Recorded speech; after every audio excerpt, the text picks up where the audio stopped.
The Batman vs. Superman Easter eggs that flew over your head.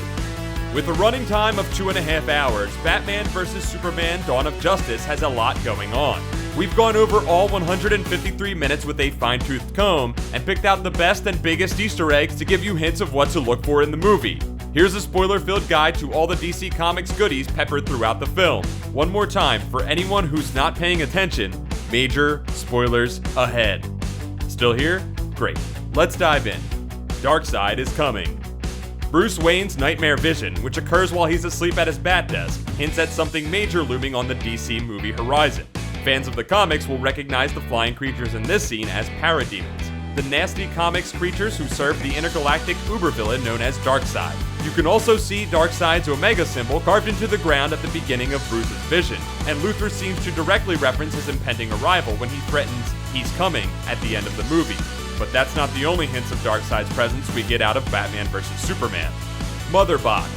When Wonder Woman takes a tour through Lex Luthor's meta-human files, we get our best looks yet at the future members of the Justice League, including the Flash, Aquaman, and Cyborg. In particular, Cyborg's origin, told via lab footage that shows him being, booted up for the first time, has even more to offer fans than just the beginnings of a major superhero. That's because we get a look at what seems to be a Mother Box, a super powerful supercomputer ripped right from the pages of Jack Kirby's New Gods saga. Just like Batman's vision of the future, the Mother Box has major ties with Darkseid and the aliens of New Genesis and Apocalypse. Since it looks like Cyborg's creation has direct ties to New Gods technology, just like the new version of his origin in the comics from 2011, expect the hero to play a pretty big role in the DC Extended Universe. Riddle me this. Batman's troubled past is felt more than seen or discussed in Batman vs. Superman Dawn of Justice, but Snyder's fondness for referencing comics lore can be seen in the building where the showdown between the two heroes goes down. If you look carefully, you can spot what looks a lot like some graffiti left behind by the Riddler, or perhaps some of his henchmen. Might we see him in future DC movies? And will Jim Carrey reprise the role?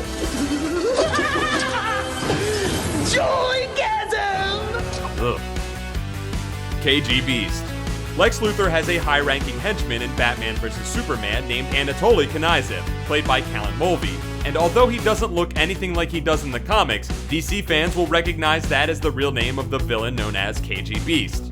Could we be seeing Knizia in a different form later on? Considering his fate in this movie, getting exploded after Batman shoots at the flamethrower he's wearing on his back, it's a good bet that he'll be more inclined to wear something closer to his comic book costume in future appearances. Assuming, of course, he hasn't simply been incinerated. Mercy Graves. That's no ordinary employee bringing Zod's corpse to Lex Luthor. Fans of Superman the Animated Series will recognize the character of Mercy Graves, played here by Tao Akamoto, Luthor's personal assistant and bodyguard. She became a fan favorite during the run of the series, and it's exciting to see her brought to the big screen in such a major movie. Of course, unless we misunderstood the scene where she's inside the Senate building that explodes about halfway through the movie, we might not get much more Mercy in future DC film flicks. Ah well. Metallo.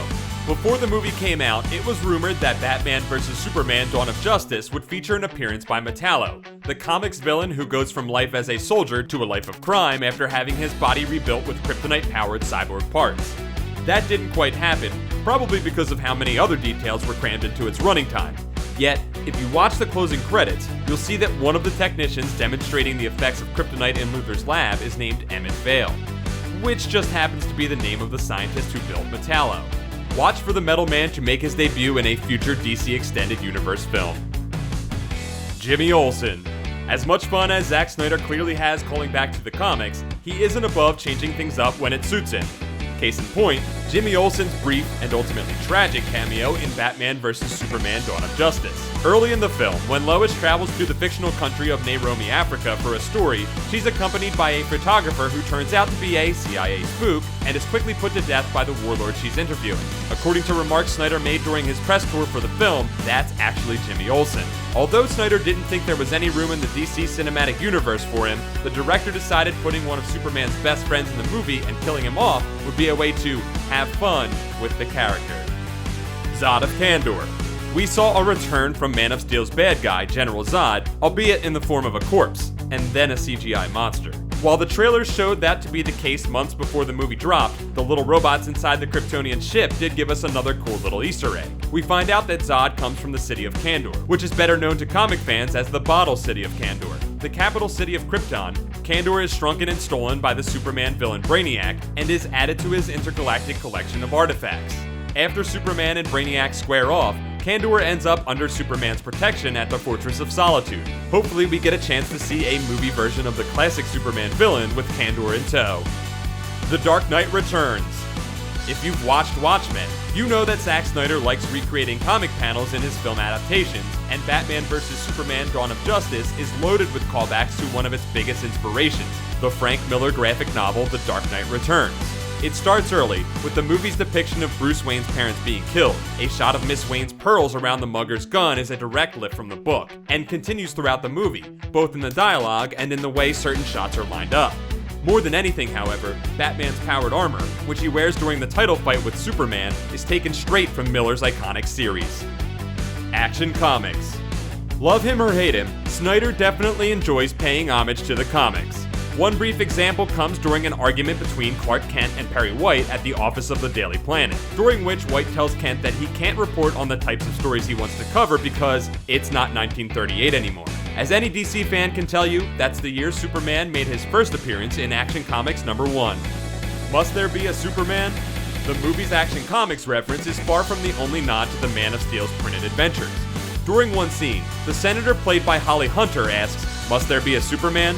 It's an interesting question, and one that directly points to a 1972 issue of the Superman comic in which our hero is forced to face a tribunal for his, quote, crimes against humanity. Since the hero is instrumental in the defeat of Doomsday and the foundation of the Justice League, this is a question that gets answered with a resounding yes by the end of the movie. Thanks for watching. Subscribe to our YouTube channel to see more videos like the one you just watched, and leave us a comment to let us know which Easter egg was your favorite, and any ones that you think should have made the list.